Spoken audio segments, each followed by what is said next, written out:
وضو کر رہا ہے اور رکعت کے جانے کا خوف ہے تو وضو مختصر کر دے.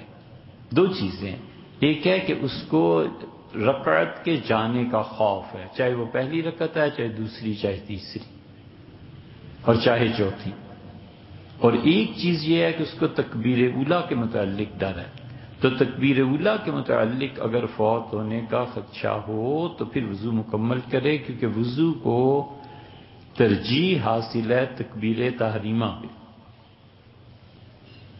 وضو زیادہ ضروری ہے بنسبت تکبیر تحریمہ کی، اور وضو کو پورا کرنا حتیٰ کہ رکعت ضائع ہو جائے یہ نہیں ہے. رکعت کو ترجیح حاصل ہے، وضو 3 بار کی بجائے 1 بار دھو لے، 1 بار اعضاء کو دھو لے، وقت بچے تاکہ رکعت ضائع نہ ہو.